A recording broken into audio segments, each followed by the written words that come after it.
5 children's books featuring LGBTQ characters aimed at grades K through 5 have roiled a suburban Maryland school district and led to a Supreme Court case that the justices will hear on Tuesday.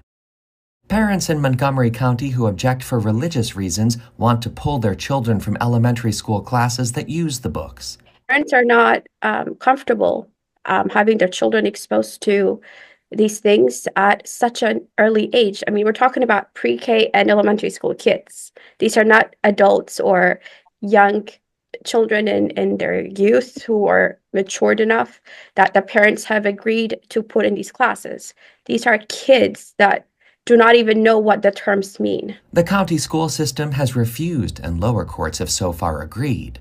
But the outcome could be different at a high court dominated by conservative justices who have repeatedly endorsed claims of religious discrimination in recent years.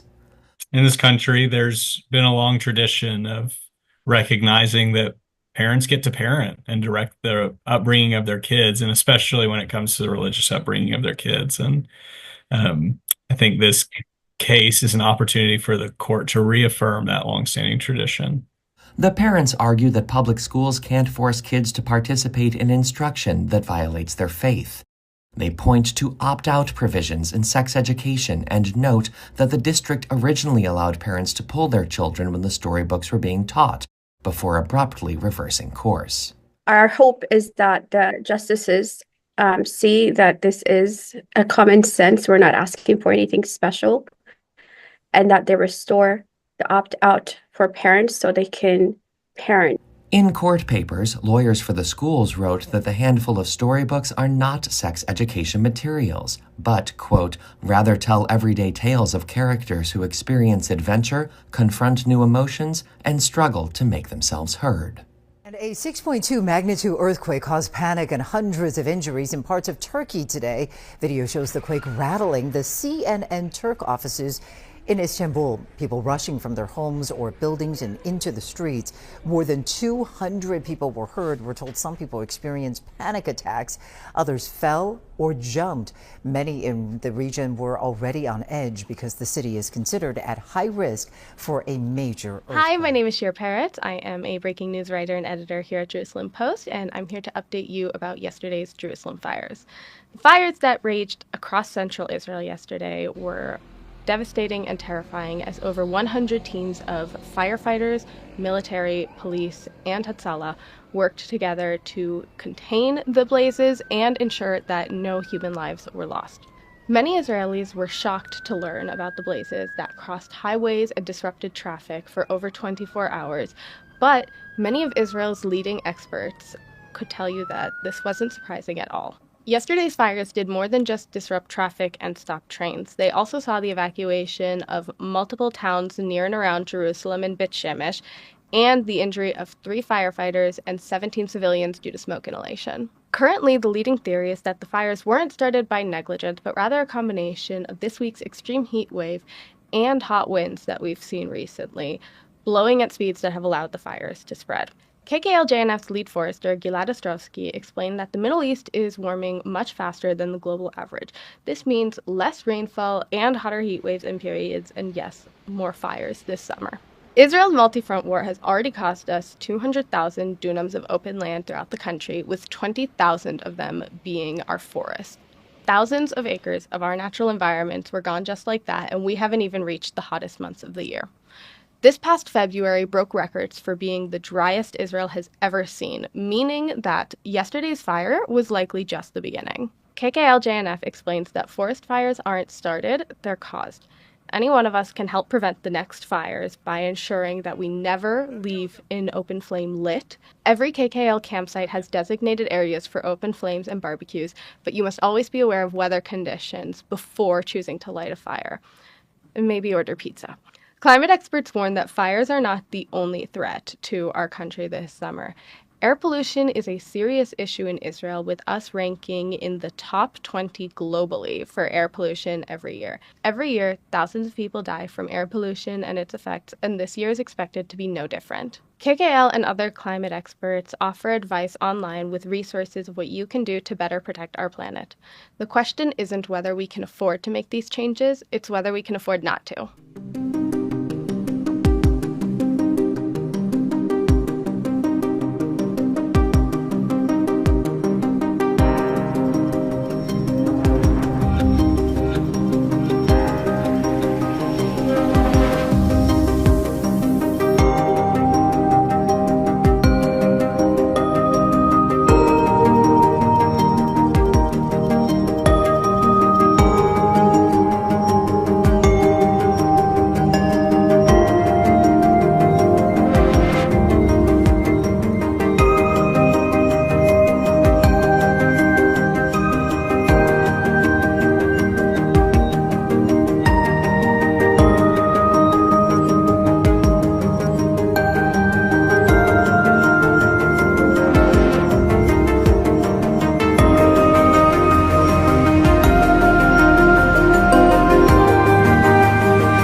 Welcome to our podcast, where we explore fascinating stories and ideas from various fields.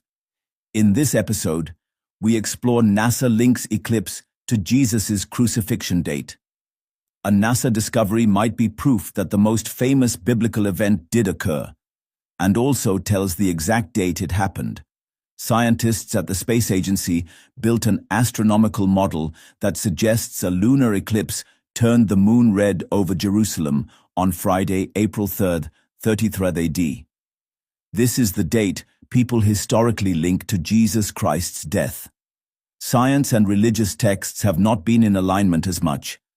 However, a NASA study proving that a historical event happened on the same day as mentioned in the Bible sends things into a tizzy. The Holy Book says that after Jesus was crucified, a spooky sky show followed as Christ was on the cross. From noon until 3 in the afternoon, darkness came over all the land. The translation of Gospel verse Matthew states, "The event that NASA describes happened on the same day as the event described in the Bible, a lunar eclipse." The discovery lends credibility to the crucifixion of Jesus. It confirmed that, according to data from their sky tracking tech, the ancient eclipse was visible in Jerusalem shortly after sunset. All right. Now, real quick, doctor. Okay, when he said that was visible, this eclipse, this lunar eclipse, and the blood moon, all thing, everything visible after sunset, he's going off, because when you go into, which we're going to go into in a second here, if you read in Matthew, it says from the 6th hour. The 6th hour was 12 noon until the 9th hour, which is 3 o'clock p.m. So it wasn't after sunset, because he was on the cross, right? Because the trial took place early in the morning, eventually leading up to his, him being led to Golgotha, right, to be crucified, and him being up on the cross by 12 noon, high noon, right, at the peak of the day, right, up to noon, 12 to 3. You had that eclipse and everything going on. So that wasn't after sunset, right? So just want to throw that in there real quick, all right? The first time the eclipse theory was brought up was by Oxford University researchers Colin Humphreys and W. Graham Waddington. A translation of Acts in the Bible reads, "The sun will be turned to darkness and the moon to blood before the coming of the great and glorious day of the Lord." Shalom, giving all praises, honor, and glory to our power, Yahweh, Bahasham, Yahweh Shah, Bahasham, Rachakodash. No more honors to the apostles, the bishops, and the elders of Great Millstone. Peace and blessings to the hopeful elect of the tabernacles of David scattered throughout the four corners of the earth, and wherever you may be. Wherever you may be, to you I say Shalom, Yeshua, Shalom. All right, so back with another world news with commentary. And as you see the clip here, we have all of a sudden, so-called scientists and scholars or whoever, excuse me, are coming out now talking about what was a recent topic, right, in Israel not too far back, about the, actually we're still kind of talked about now, okay, about the crucifixion of Yahweh Shah, whom the world ignorantly calls Jesus. And, this, as we have here, as we can read, because it says the death of Yahweh Shah, and we're reading in the NLT. Matthew 27:45 says, "At noon, darkness fell across the whole land until 3 o'clock. All right, so at noon, right, because it says from the 6th hour into the 9th hour. Okay, so the 6th hour, right, because that would be from 6 in the morning. So 7, 8, 9, 10, 11, 12. So 12 noon is the 6th hour until the 9th hour. 1, 2, 3. So between 12 and 3. So that's a 3-hour window of darkness upon the land, all right, which an eclipse occurred, okay? And so now all of a sudden you have scholars talking about this, all right? At noon, darkness fell across the whole, which is not new, because you can research. I've researched before. You can go on the internet and research that information. But all of a sudden there's an actual video addressing this, okay? So it says, and about 3 o'clock, Yahushua called out with a loud voice, "Eli, Eli, lama sabachthani," which means, my power, why have you abandoned me? Oh my God, why have you abandoned me? Some of the bystanders misunderstood and thought he was calling for the prophet Elijah. One of them ran and filled a sponge with sour wine, holding it up to him on a reed stick so he could drink it. But the rest said, "Wait, let's see whether Elijah comes to save him." All right, so he had still some mocking him, right? Then Yahushua shouted out again, and he released his spirit. right? Because that was his last breath. Okay, last thing he said. At that moment, the curtain in the sanctuary of the temple was torn in two. Talk about the middle wall partition, all right, making that, solidifying return back to the Lord through Yahushua. But that's about repenting, which the Holy Spirit has to come upon you just to do that. Okay, it says and the earth shook, rocks split apart. So these are all events that occurred the moment he took his last breath and said those last words. These are things that simultaneously started to occur. It says, and tombs opened. The bodies of many godly men and women who had died were raised from the dead. All right. They left the cemetery after Yahushua's resurrection, went into the holy city of Jerusalem, and appeared to many people. All right. So, there's some more. It says the Roman officer and the other soldiers at the crucifixion were terrified by the earthquake and all that had happened. They said this man truly was the Son of God. All right. So these two particular Romans here, all right, were probably Israelites, all right, that had rank in the Roman army. Okay, not the actual heathens, man, because the heathen would have never said that, wouldn't care. And yeah, that's pretty much, we can stop right there. But the really topic was, why are these so-called scholars going into it now? Okay, and they also mentioned what was it they mentioned? I think Joel it was. Joel. Okay, which is not the only prophet that mentioned this.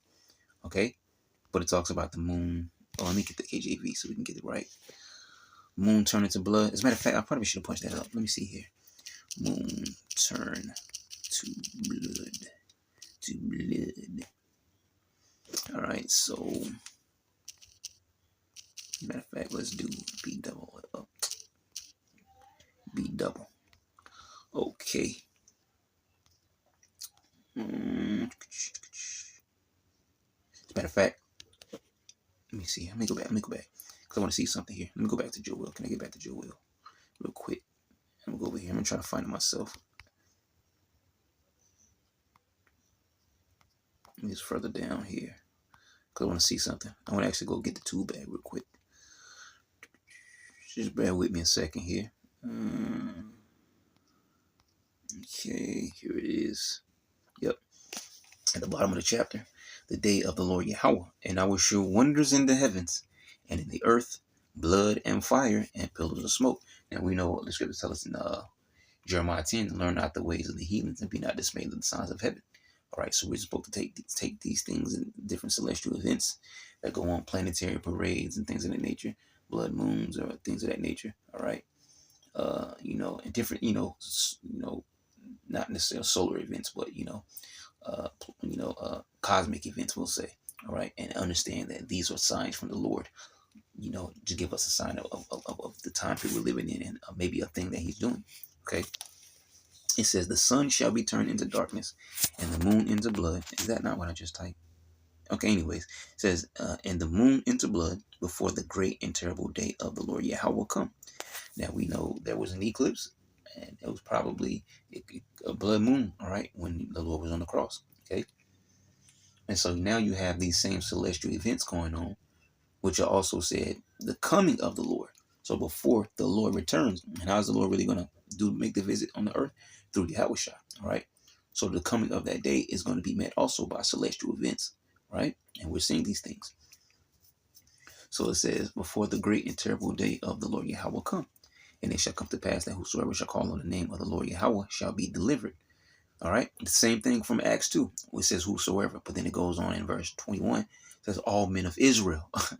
Okay? So that kills the God loves everybody noise where everybody can repent and receive mercy from repentance and salvation. Oh, and then it goes on here and say, for in Mount Zion and in Jerusalem shall be deliverance. And we know that's talking about referring to us Israelites, man, which if you really want to get nitpicky, it's really talking about the remnant.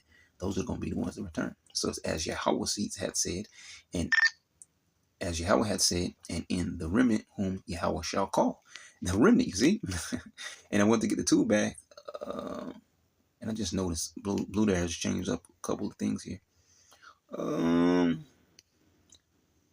Okay. Yep. So there's a couple scriptures here, man. Let's pull it up. Let's see what it says here. Oh, wait, what is going on here? Okay. It's a different feature to them upgraded. I bet it didn't fix none of those definitions that they got going off. Joel 2:10, the earth shall quake before them, the heavens shall tremble, the sun and the moon shall be dark, and the stars shall withdraw their shine. That's because of nuclear missiles.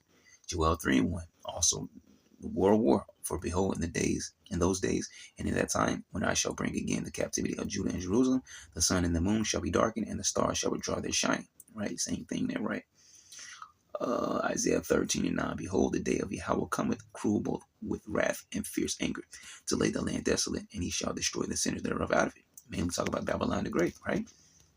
Destruction that's coming here to this place. For the stars of heaven and the constellations thereof shall not give their light, the sun shall be darkened, and in his going forth, and the moon shall not cause her light to shine.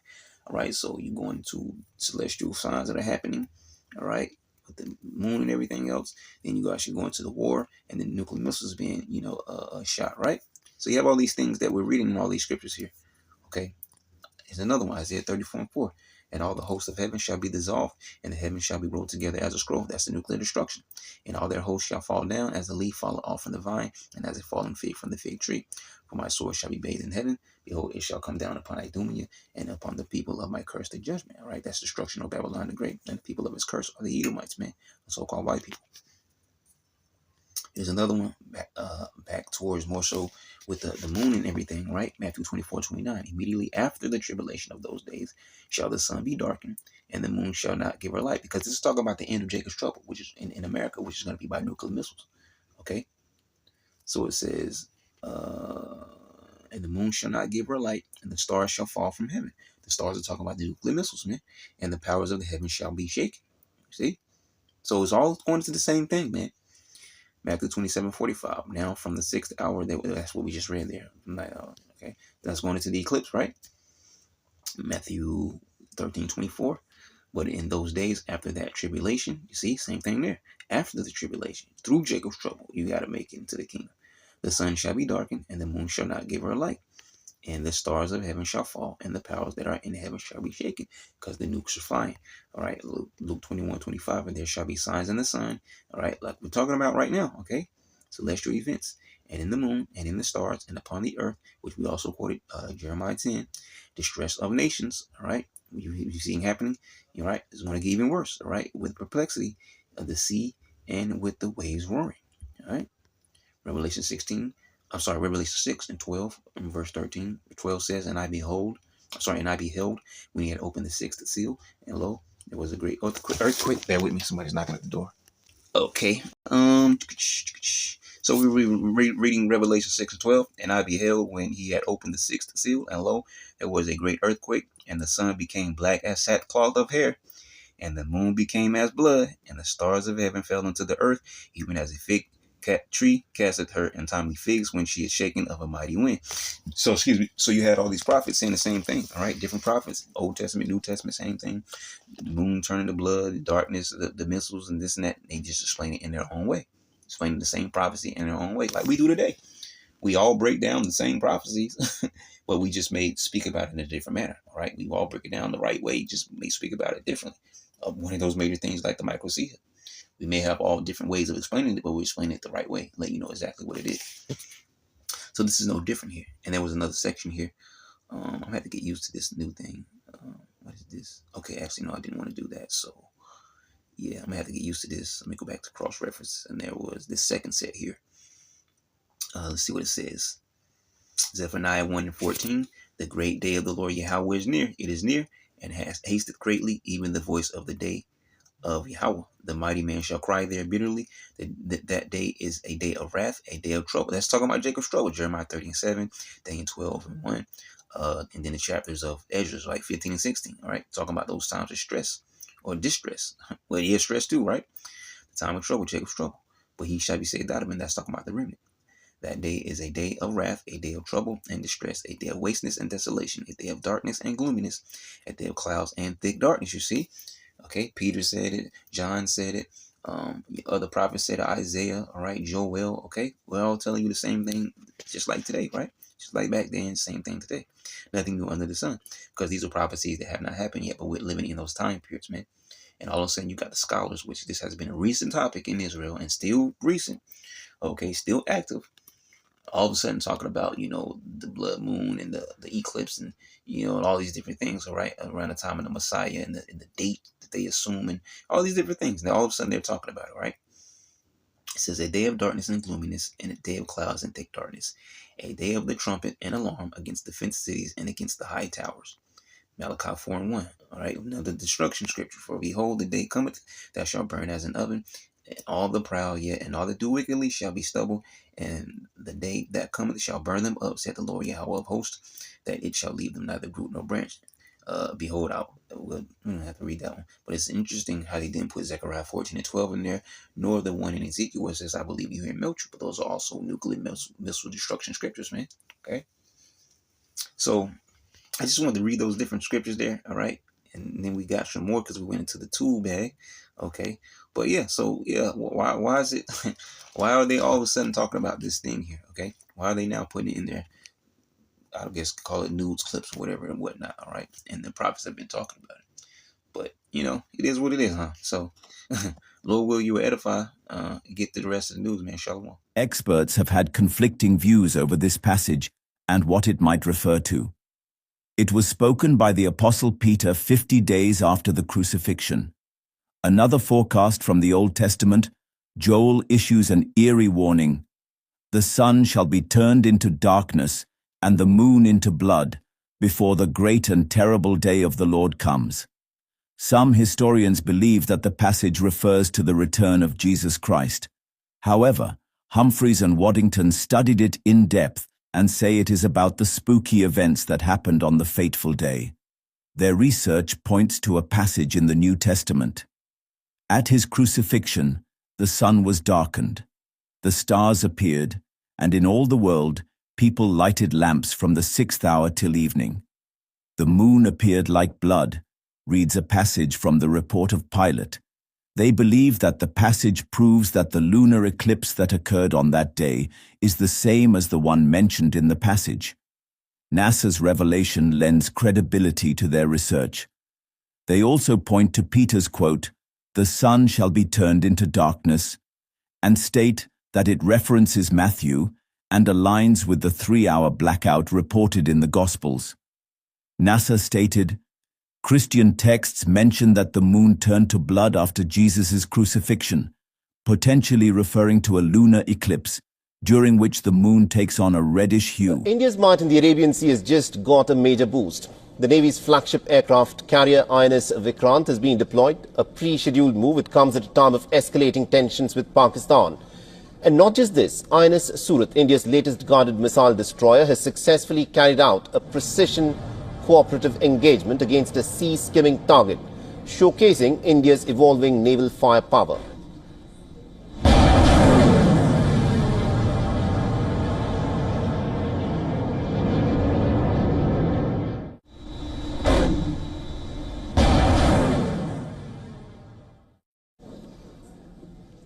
Now, INS Vikrant is India's first indigenous aircraft carrier that was commissioned in 2022. It can launch 36 aircraft, including MiG-29 fighters and the MH-60R anti-submarine helicopters. At 45,000 tons and 262 meters long, it's powered by 4 gas turbines and it can hit speeds of 28 knots. Now, all this comes as India is dealing with heightened security concerns with Pakistan over the terror attack in Kashmir Valley on the 22nd of April. Now, 27 people, including a Nepalese and also a Saudi tourist, were killed in this attack. This was a movement like nobody's ever seen before. U.S. President Donald Trump was elected on the hope he would fight inflation and boost the economy. But as his 100th day in office approaches, Americans are giving him poor marks in both those areas. A Reuters Ipsos poll this week showed that just 37% of Americans approve of Trump's handling of the economy, down from the first days of his presidency, in which he promised to bring about a golden age of America. Trump has kicked off his term with an aggressive economic agenda, sparking trade wars as he slaps tariffs on trading partners and setting off the worst sell-off in U.S. financial markets since the start of the pandemic 5 years ago. Now, 3/4 of the poll respondents said they worried a recession was coming. And more than half of the respondents, including 1 in 4 Republicans, said Trump's moves to shake up the economy are, quote, too erratic. Trump has also rattled markets by intimating he could fire Federal Reserve Chair Jerome Powell, the nation's top official tasked with controlling inflation. But on Tuesday, Trump pulled back on that threat. I have no intention of firing him. Trump has also pressured the Fed to lower interest rates, but Powell, like Wall Street economists, has said that Trump's moves to raise tariffs could push inflation higher. To be sure, a large swath of the country still backs Trump, many fervently. But despite his widespread party support, the poll showed that 1 in 3 Republicans said their cost of living was on the wrong track. As one senior fellow at a conservative think tank put it, quote, "Everything that's supposed to be up is down. Everything that's supposed to be down is up." Budget carrier Avelo offers services to places like Florida, California, and Connecticut. Well, now it's taking on a different endeavor. Starting next month, Avelo's new customer is the U.S. Department of Immigration and Customs Enforcement, also known as ICE. Avelo is agreeing to fly migrants out of Mesa, Arizona, to detention centers within the U.S., as well as deportation flights outside the country, according to the Wall Street Journal. Avelo's move is drawing criticism as it wades into a political hot-button issue amid the Trump administration's continued enforcement of his immigration policies. Despite the backlash, Avelo CEO Andrew Levy tells the Journal, "We concluded this new opportunity was too valuable not to pursue, as it will stabilize our finances and allow us to continue our journey." Industry experts agree the consistent nature of the work is part of the appeal, as Avelo aims to establish itself among major airlines as a startup that began flights in 2021.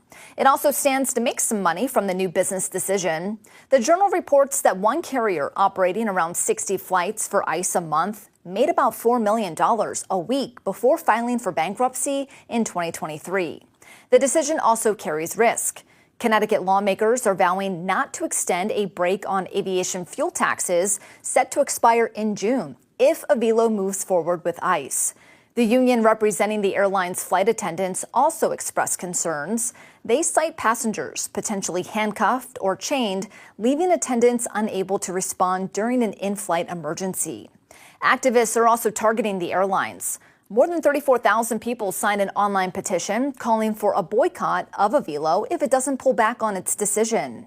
Connecticut Attorney General William Tong wrote a letter to Levy this month calling the flights cruel and enormously wasteful for taxpayers, adding no business should be complicit.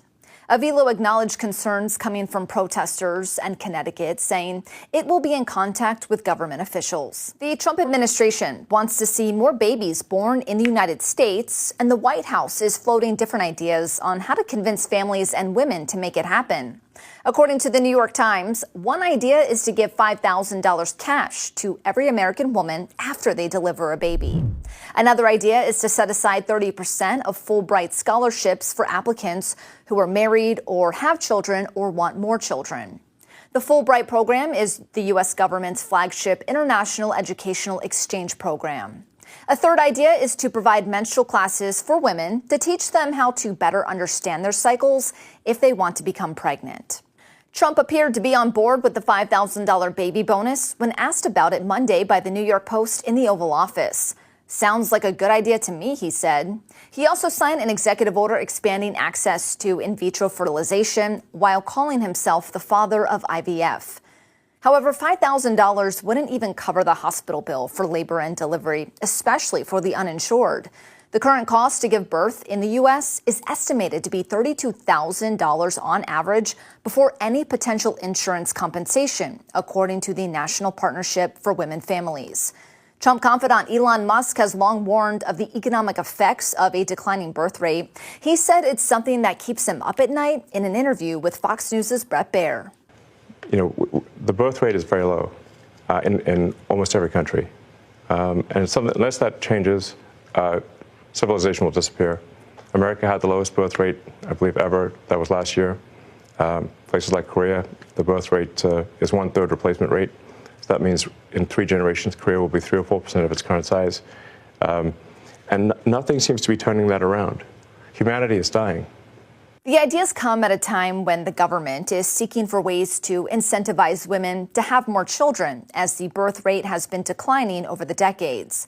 In 1950, there were just over 24 live births per 1,000 women, which dropped to 11.4 live births by the year 2019, according to the CDC. The agency says 3.6 million babies were born in the U.S. in 2024. Families and women consider many factors when deciding to have children. Can they afford it? Is labor and delivery safe? Are they concerned about climate change? Currently, 55 other countries have pronatalist policies in place, encouraging more child rearing. According to the Institute for Family Studies, more countries have adopted pronatalist policies since 2015. Hungary and Poland implemented pronatalist policies in 2015 and 2016, respectively. Both saw an uptick in births, with Poland's rates rising by more than 10% in 2017. By 2019, the rate in Poland fell to about 6%. At its peak after implementing the new policies, Hungary saw a mere just over 2% rise in childbirths in 2017, and they began declining again later that same year. Would pronatalist policies work for American families? Well, that's undetermined. The Institute for Family Studies says they help to increase births in the short term, but usually decline again. The U.S. President Donald Trump continued to predict Wednesday that the U.S. and China will reach a fair trade deal in the coming weeks, telling reporters that they will get great along with China. Trump had put 145 tariffs on imports from China. United States. No, I haven't brought it down. I haven't brought it still 145. I haven't brought it down. I said it's a high tariff. It is a high tariff, but I haven't brought it down. It basically means China's not doing any business with us, essentially, because it's a very high number. So when you add that to the price of a product, a lot of those products aren't going to sell. But we get along. I get along very well with President Xi, and I hope we can make a deal. Otherwise, we'll set a price, and hopefully they'll come here and they'll contribute. And if they don't, that's okay. Meanwhile, China denied Thursday that U.S. President Donald Trump's assertion that the two sides were involved in active negotiations over tariffs.